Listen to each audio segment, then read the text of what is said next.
Good afternoon. I'd like for everyone to pause what you're doing and let's pay our respects and send our condolences and prayers to Officer Deputy Fernando Esqueda, Harris County Deputy Sheriff that was murdered last night.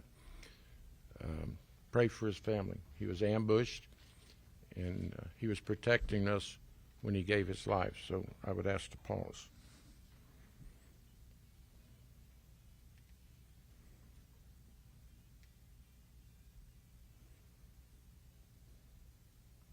Amen.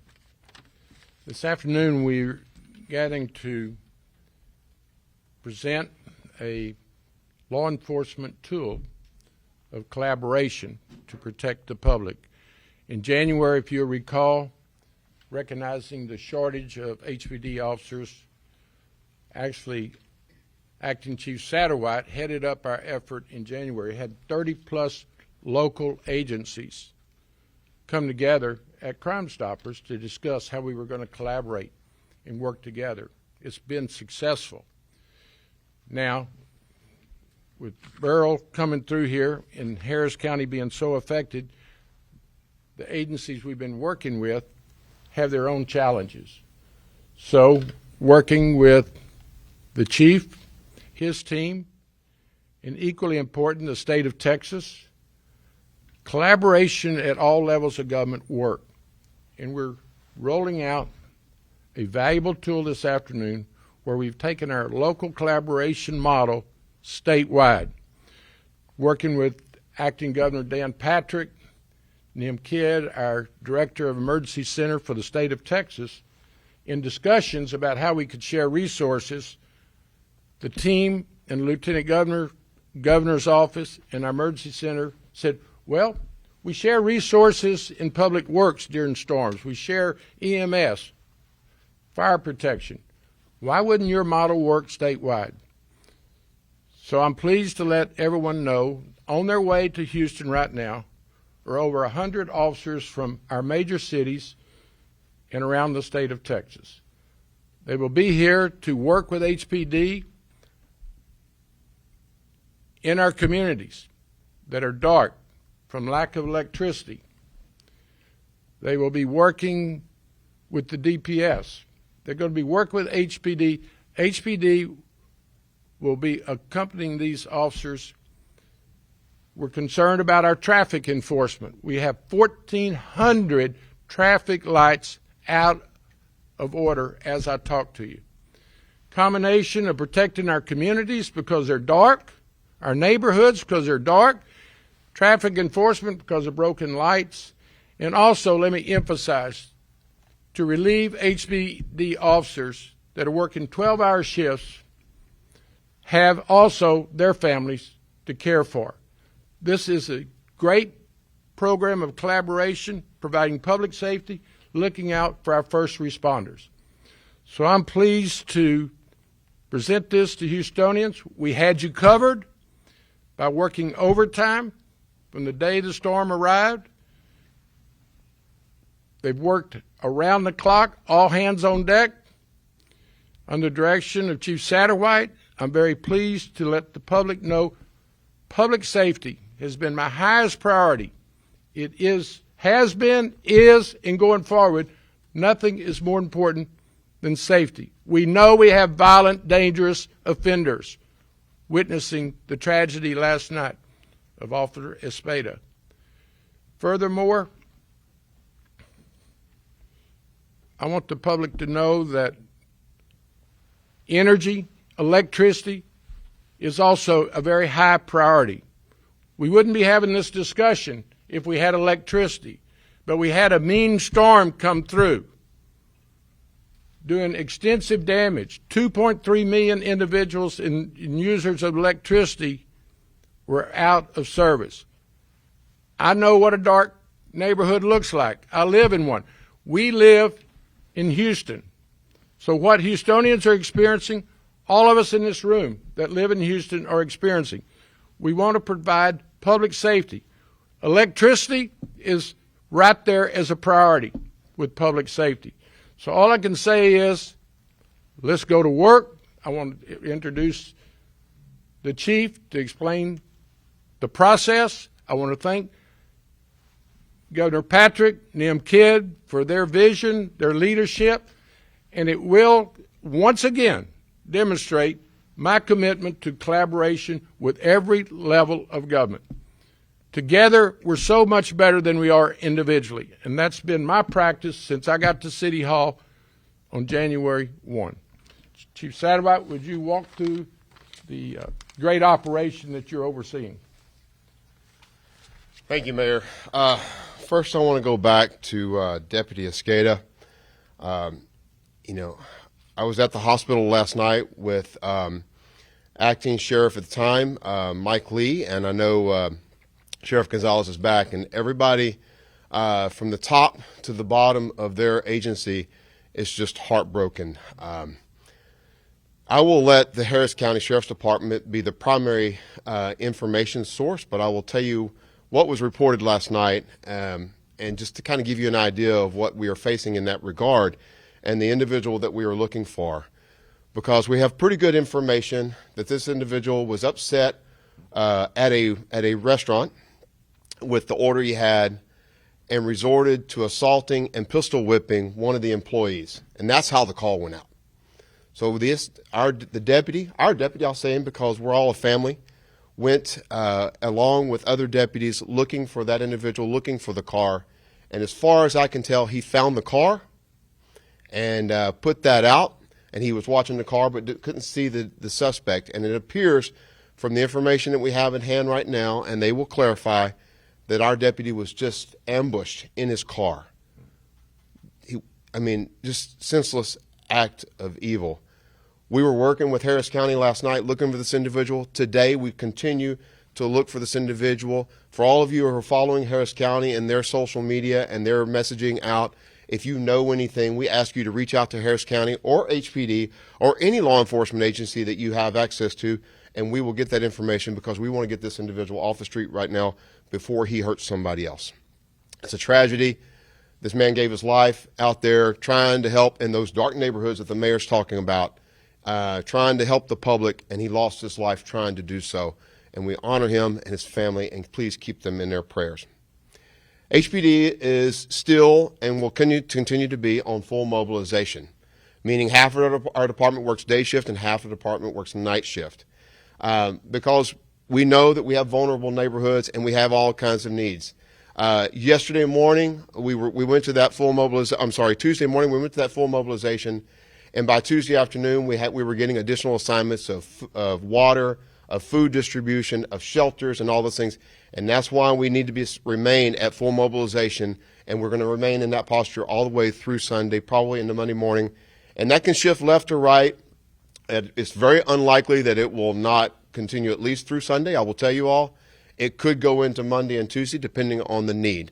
But right now we have it through Sunday, because all of our shelters and all of our facilities that need coverage with law enforcement, we have crews out there working to restore power, and we're helping them out too. We have crews that are out there putting generators at intersections, and it's very dark, and we're helping them out. So you can imagine the demands that we face with this power outage.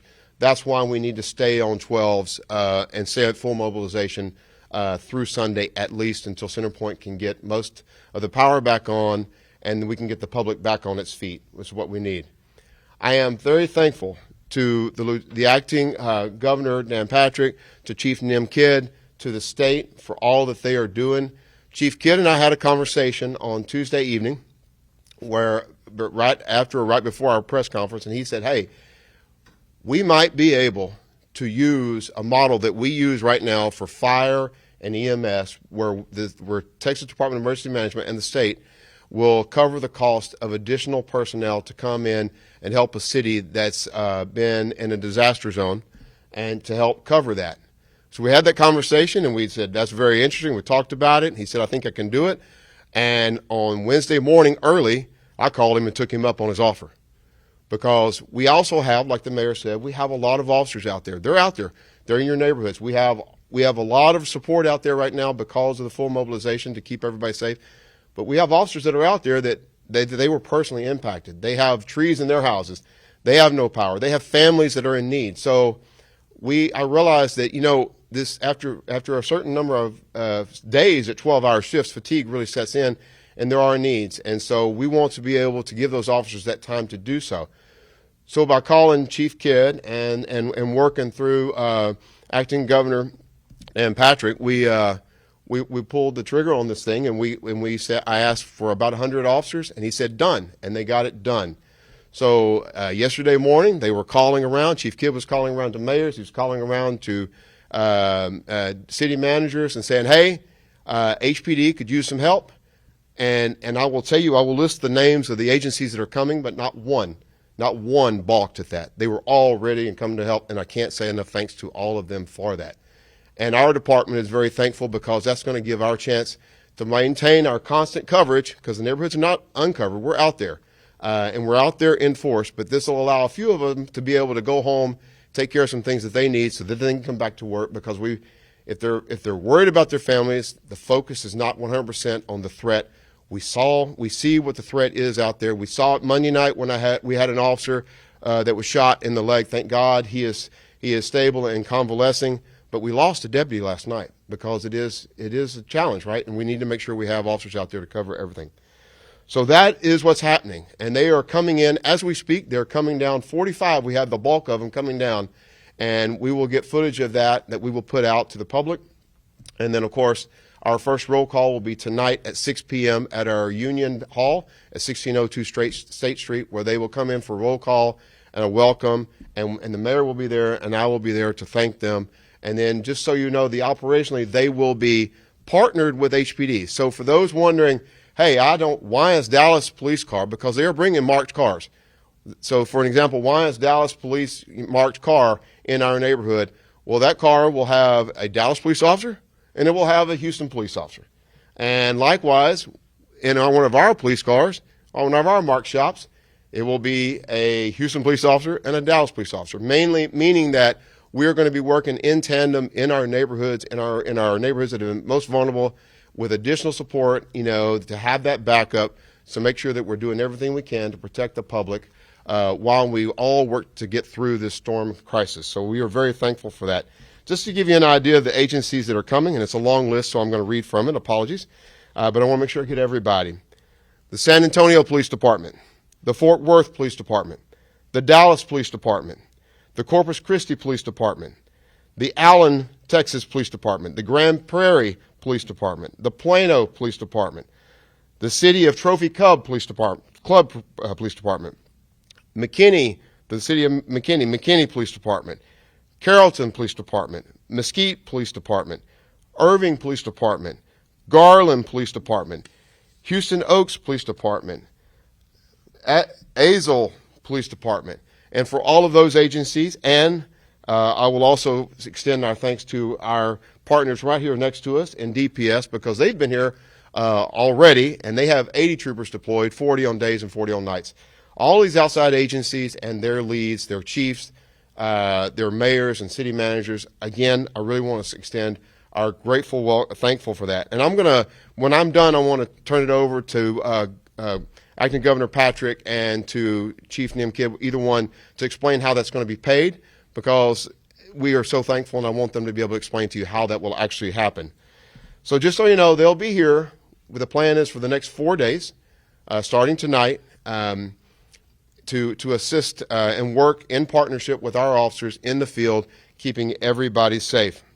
They are bringing their own marked patrol cars, as I said, so you'll see that, so do not be alarmed. Or, and if you have any questions, always ask. But we also have a challenge in, lack of police cars. So this is a huge help that they're bringing their own cars to help us with this. So it's huge. We can cover more territory that way. And they'll have all that they need. So at this point, we don't anticipate needing them past Sunday night into Monday morning. We believe that we might be in a position, after Centerpoint makes progress, that we can let them go home back to their agencies and rejoin their families and their agencies. It could shift longer, depending on what we're facing, and all the leads understand that. But right now, you can anticipate them being here for the next 4 days, helping us out, kicking off tonight, and for the next 4 nights doing that. So I'm going to stop right there. Again, I extend my thanks. I want to offer up Governor Dan Patrick, Acting Governor Dan Patrick, or Chief Nim Kidd, one or both to come up, explain how that's going, because they are the ones that are actually, the state is actually the one that is covering the cost of all of this. So with that, it's either one. And Governor, thank you so much. Thank you, Chief. Thank you, Chief. Yes, Thank sir. you. I'll be very brief. We were here Tuesday with the mayor at his press conference, and let me say something that I wanted to say Tuesday that I didn't. The city of Houston and the state of Texas has never had a stronger relationship than we have today. Mayor Whitmire, as you know, has been a long-time legislator, the dean of the Senate. He knows how to get things done. He has those relationships with people. He and I are very close. We've worked on a lot of projects together over the years, some very big projects, and I'm proud of the job he's done as mayor and during this time. Once it was presented to us, Nim created the program in his mind, and he said, we have to write the check, and we'll write the check. Something else that you said, Chief, and that the mayor said the other day, I think when we were talking, is there's a shortage of police cars. Last session, after traveling through rural Texas, and I found out the need in rural Texas for law enforcement, we created a $350 million program for law enforcement. I think, Mayor, what you and I should work on is we need to find funding for police cars for our cities.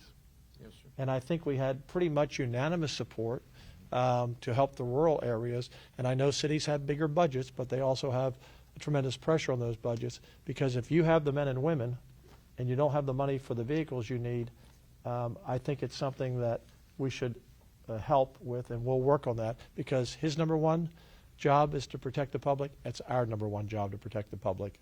And I'm proud of all these agencies who joined. So thanks to all of them. And Nim, you want to explain the program? Thank you, Governor, and Mayor. Thank you, as always, for the partnership.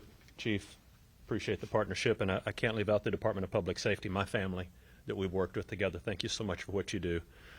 Programs like this started back in 1997, actually, as sad as that sounds, with the Urban Search and Rescue Program for the state following the Oklahoma City bombing.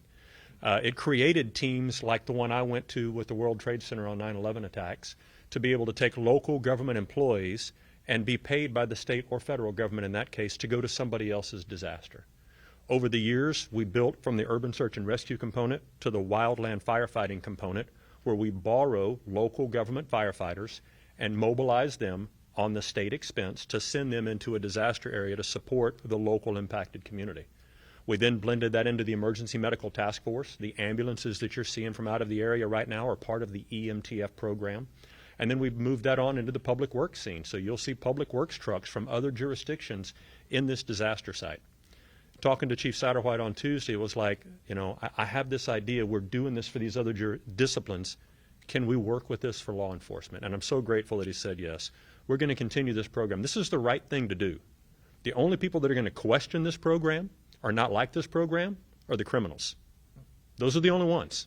Everybody else will appreciate the respect and support that the other communities have, and I hope the Houstonians that get this message can hear this message. You're not forgotten, you're not left out, you're not alone. People from all over the state want to be here to help you get back up on your feet.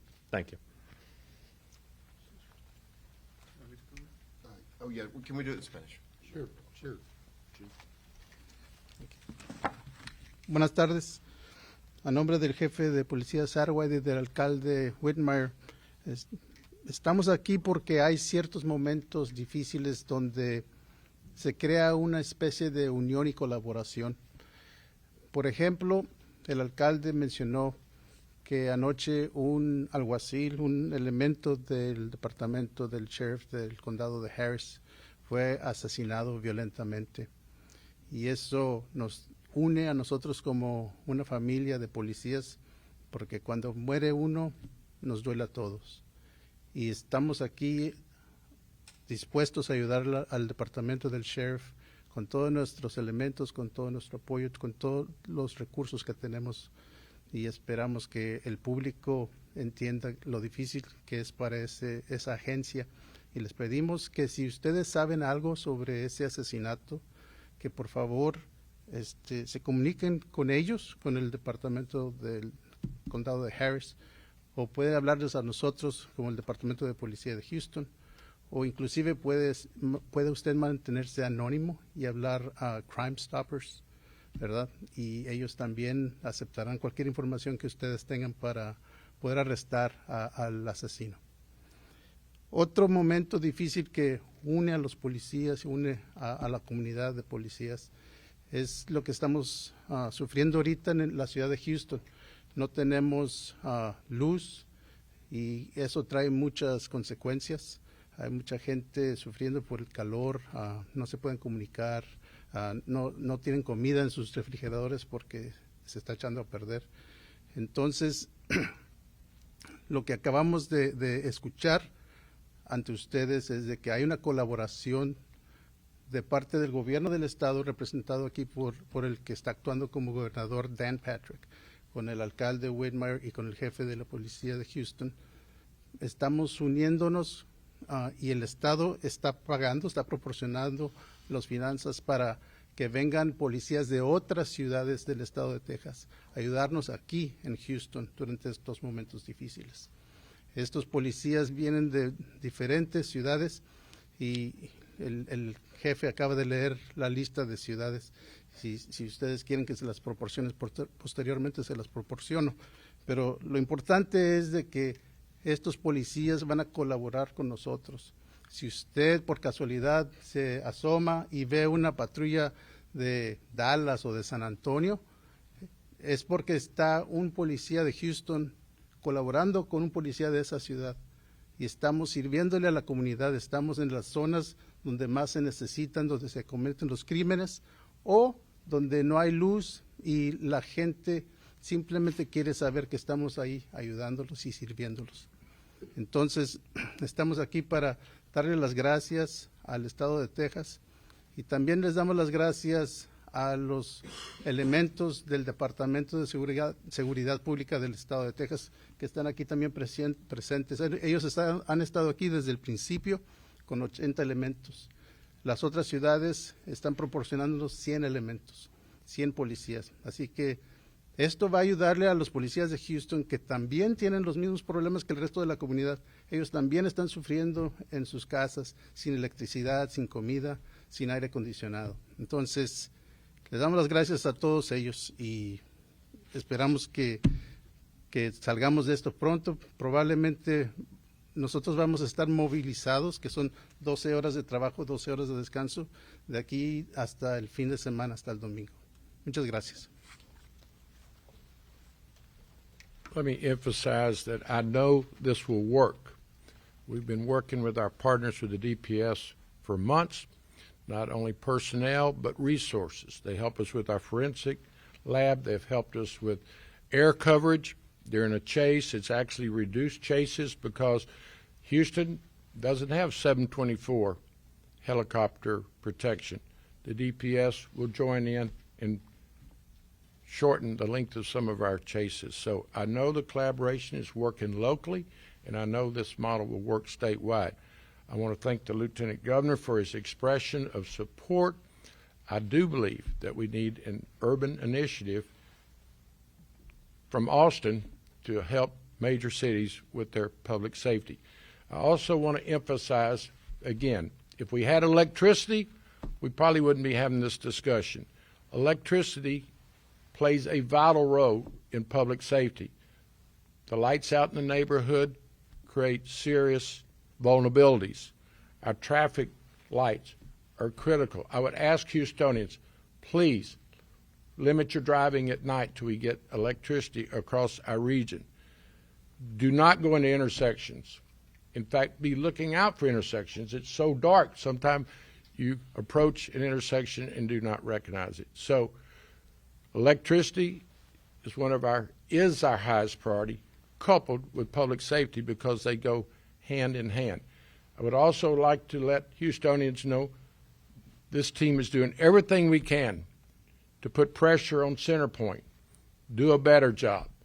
I don't know what everyone was doing this morning at 7 a.m. I was talking to the CEO of Centerpoint, letting him know They must do better. They must communicate better. So yes, we're going to hold CenterPoint accountable after we do an action review. But right now, the focus is get the lights on. And we're going to continue to monitor this, speak for Houstonians, and let everyone know that the lights are our highest priority. One additional thing before I take questions, on a silly note, because I was comparing fire stations as a critical service. We have 10 fire stations that do not have energy or a backup generator. Great cities do not operate like that. I inherited that.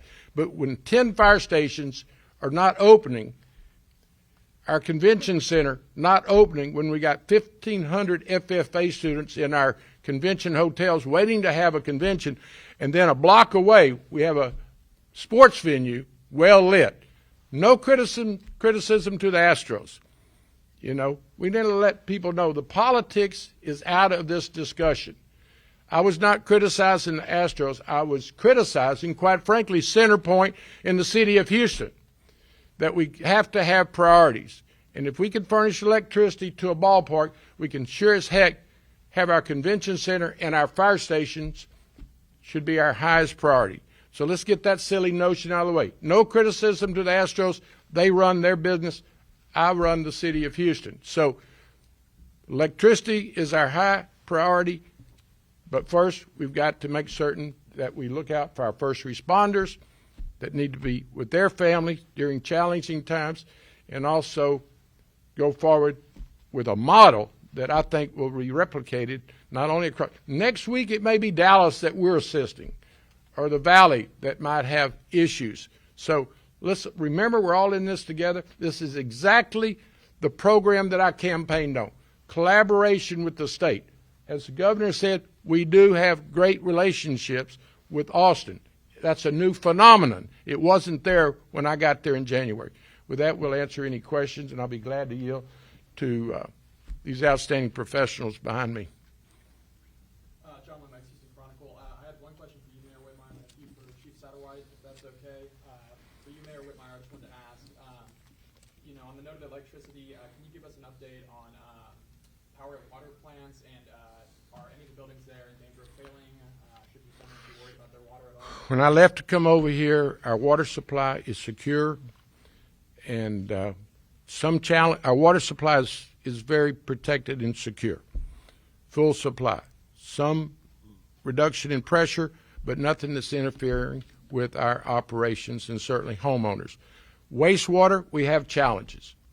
We have challenges because anytime you have the huge amount of rains we had in a short period of time, some of the wastewater plants go offline. There again, need those backup generators. Some generators don't work. Don't get me started on generators, but we've got to have a test day citywide, maybe the first day of hurricane season.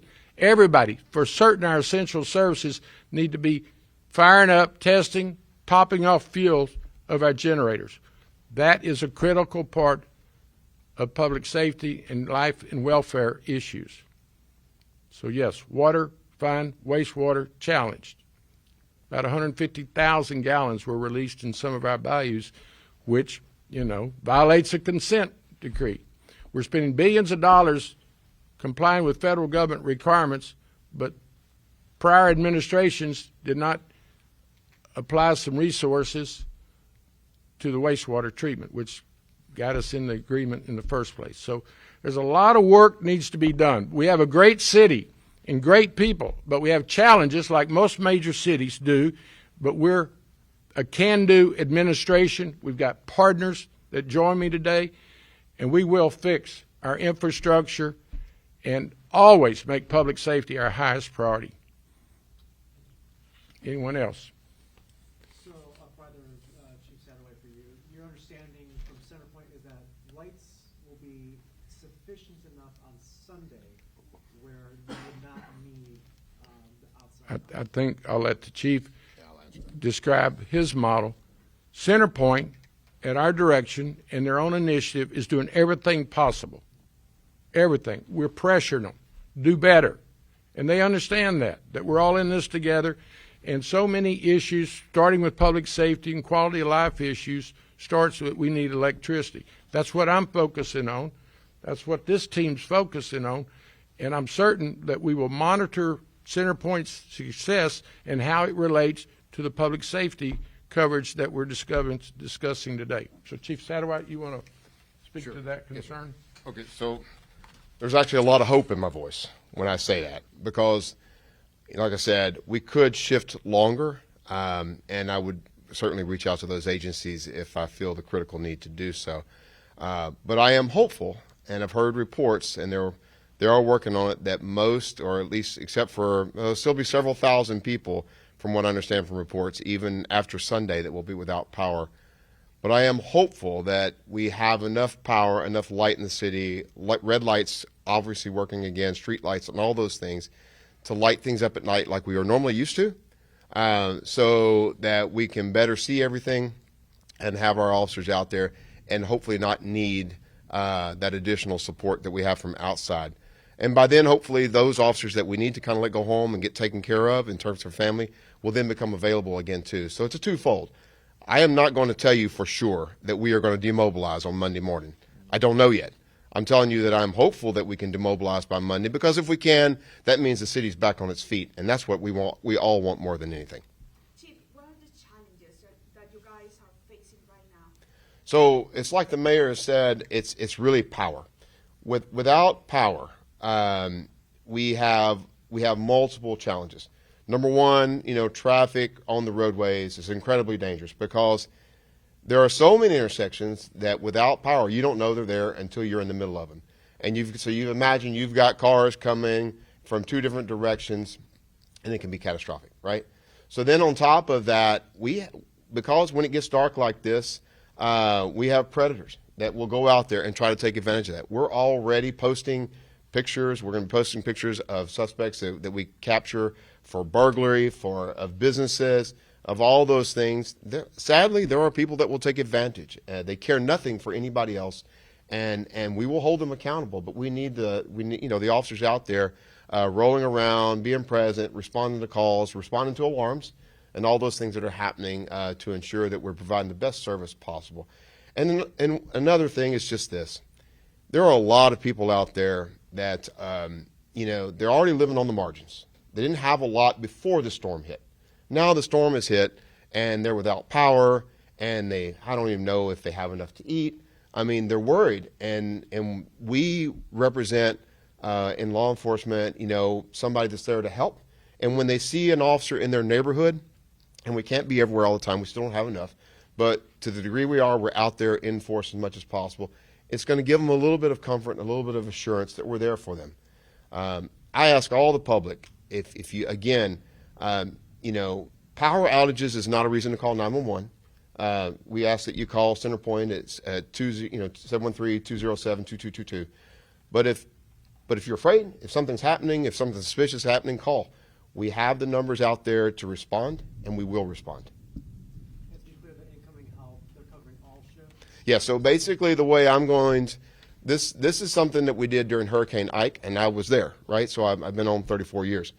So in Hurricane Ike, I ran a team, and a proactive team out in the southwest area of Houston. So after Ike hit, within a couple of days, similar to what we're doing right now with a few days, we had outside agencies come in and support and under a different model. In Dallas, I had a team of Dallas officers that partnered with my team in the field. And so I'm using the same model that we used then, of going out with proactive officers that know their areas very well. They know their crime hotspots. They know the streets. They know and all the challenges, because this is an officer safety issue. We're bringing officers in that do not know these neighborhoods. So we partner with us that we do, and it's like, the partnership will be an HPD officer and an outside agency partner together, so that it makes it safer and more effective. But we welcome the help, and that's how that model will work. And yes, we will, because we have 100 coming in, we will disperse them throughout all of our areas in Houston. We can't be in every division, so we're looking at the ones that were most impacted, the neighborhoods that were most harmed by the storm and are without power and could use that help. Which ones are those now? So it's all over the city. I mean, I'm going to tell you, We have areas north, south, east, west. We have it everywhere, central. So you can imagine, we try to hit anything that we consider high crime areas that are also impacted by this. And we'll address accordingly. So if you see a place where there's a lot of power outage, we're going to be there. And has there been a spike in crime since? So we haven't necessarily witnessed a huge spike in crime, and I thank the public for that in terms of their calling, and we're really out there and we're really visible. We did see a spike in crashes, right? And we attribute that directly to it being dark and people can't see, and a huge spike in crashes. So that did happen. But we also know that over time, people will want to get back out. And so when they're getting back out, they need to see us for their, to know they're safe. And we also, frankly, just want to send a message to the criminal element that would try to take advantage that we're out there, and we will hold you accountable, and we will put your picture up. We will do everything, because there's never a time to take advantage of our citizenry, and we will absolutely hold you accountable here, because we have more people on the street to help with that. Mayor, can you talk about the debris collection? The debris collection? Reconnection. No, the debris collection. Debris collection. Right after I talked to the CenterPoint CEO this morning, I talked to our director of sanitation, solid waste. They bring on additional resources, and they're working long hours, 18 hours. They could give me an estimate of how many days it's going to take to pick up many, but it's even actually being complicated because many fallen trees that they need to pick up are on live wires. So all I can say is energy, this is the way I line it up.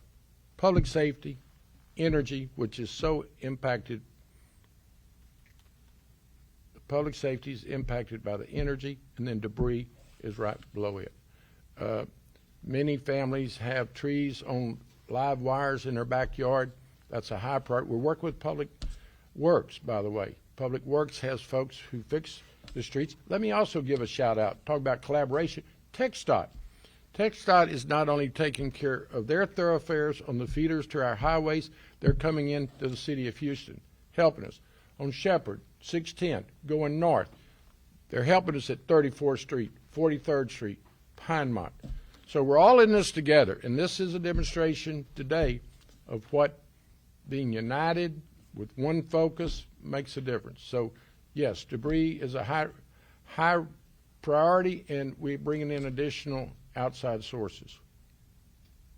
Let me, before I forget about it, emphasize to y'all to let the public know the suspect in the shooting last night of Officer Espada is highly dangerous, and his picture will be shown. So if anyone has any leads or information, that's how we solved Jocelyn's murder. The public came forward with leads. This person is most violent and has to be considered dangerous, but we do ask the public and the press to help us find this individual. And there again, we'll be watching the bail bond system. We'll be watching judges, how you handle this violent offender. It's unheard of in my career as chairman of criminal justice that someone charged with capital murder is out on a bond. That leads to the dangers in our communities, dangers to our first responders, our law enforcement, but also the public. There should be no bond for a capital murder. They're our most dangerous profile defendants. They know when they get a bond, get out on the street, when they're, and furthermore, they violate their bond. They become fugitives and the most dangerous individuals in our community. So, judges, do your job. Protect the public. I'll also go ahead, as thinking about my legislative days, we need an amendment to the Constitution that says certain individuals, after their due process, should not be given bond. Bonds are in our currently Constitution a requirement, but capital murders, there's an exception there. You can hold that person. I would suggest even someone charged with murder shouldn't be released out on bond. We're all in this together, and I'll be monitoring the courts, the bond system, to see that this violent offender is held accountable. We owe it to our community, and we certainly owe it to this victim and his family. With that said, Can I get one more for Chief Satterwhite? sure, Chief Satterwhite. I just wanted to ask, I think a lot of Houstonians, we were caught off guard by Beryl. Do you think that with the benefit of hindsight now, it would have been better to have gone to a full mobilization on Monday as opposed to Tuesday? So I addressed this a couple of days ago, but basically we were already leaning in. We weren't at full mobilization, and we weren't even sure we would need full mobilization because the weather reports were that it was going to be far west of us, south and west of us, and not here. And you remember at the beginning it was going into Mexico, and it started to make its way up. So as you know, in planning, we looked at that, and we said, you know what, it may not hit us, but we want to be sure that we're leaned in. So even on Sunday morning, I personally sent out an email with a list of instructions for all officers. We have our own way of asking for vacation and things like that, asking for the day off. We canceled that unless they were already in the book, and we wanted to honor that. But we didn't let anybody else ask to take off. Brought everybody in, directed everybody to come in on Monday morning in uniform and ready to respond, to bring all provisions because we could be looking at a long day. Again, we don't know what we're going to see. We don't know what we're going to get. And so we were already posturing for that. We weren't at full mobilization, I won't tell you that. But we were already posturing for the possibility that we could end up with extended shifts. So they end up being really long shifts on Monday to make sure that we have enough personnel all the time. So after the storm blew through, Monday, it was really almost till 2 or 3 in the afternoon before things were really kind of getting back to where we weren't experiencing high winds and everything else. We were already meeting. We worked late. We had the discussions. And it was then by that I said, you know what, it's going to be hard because we did it Monday night to get all that coordinated. But I said, no, I want them in here on Tuesday morning at 6 a.m. for the full, for the 12s. That is an easier way when you do that to have additional people days and nights. Because again, I want to remind you, it's the power at night, but in the daytime, it is all of the additional things that the police department is going to be called upon post-disaster. We are covering dozens, if not 50 plus, different locations around the city for shelters, water distribution, anything, additional traffic control. All those things that storm did, we got in here early on Tuesday morning before anything opened up to make sure we had the people. So we were leaned in, but full mobilization is a very fatiguing thing. So as the leader of the agency, I got to think soberly about all of that and how we do it. We didn't even think it was going to hit us, but you know what? We leaned in anyway. We repositioned high water assets, boats, everything on Sunday. Again, even to the point that the mayor and I went out overnight Sunday night and were out in the field to see what was going on, constantly assessing.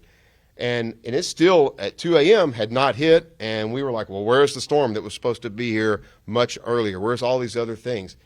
And this is not a criticism. We do need better weather models, okay? I'm not going to criticize anybody. I'm just going to say I am looking forward to better technologies in the future that can be better at predicting where these things are coming so that we can plan and respond in the best way possible.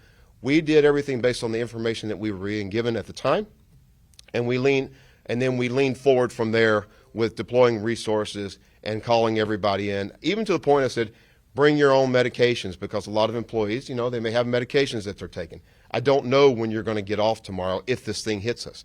So that's how it works on that first day. And yes, if I knew it was going to be a direct impact where I'm confident it's going to just roll up on us, probably have more people. But the reality is we're going off the information we have, and we were prepared. We did 56 rescues on Monday because we were prepared. We got people out of cars. We had plenty of people. After the storm passed over, we went out into rescue mode, and we sadly, we did lose somebody, one of our own in Russell Richardson, and that's so tragic because I was there for that recovery, and I had a lot of officers there, and we'll be looking to take care of them. But we were prepared. We were there. And moving to full mobilization is in preparation for all the other demands that that we have and now that we are seeing. And then again, keeping it through Sunday is a long series of 12-hour shifts. But you know what? I'd rather make sure that we have it all the way through the weekend, knowing that the public needs our help before I, demobilize. And it could still go further. But that's kind of where we're at. And on the note of that trade-off,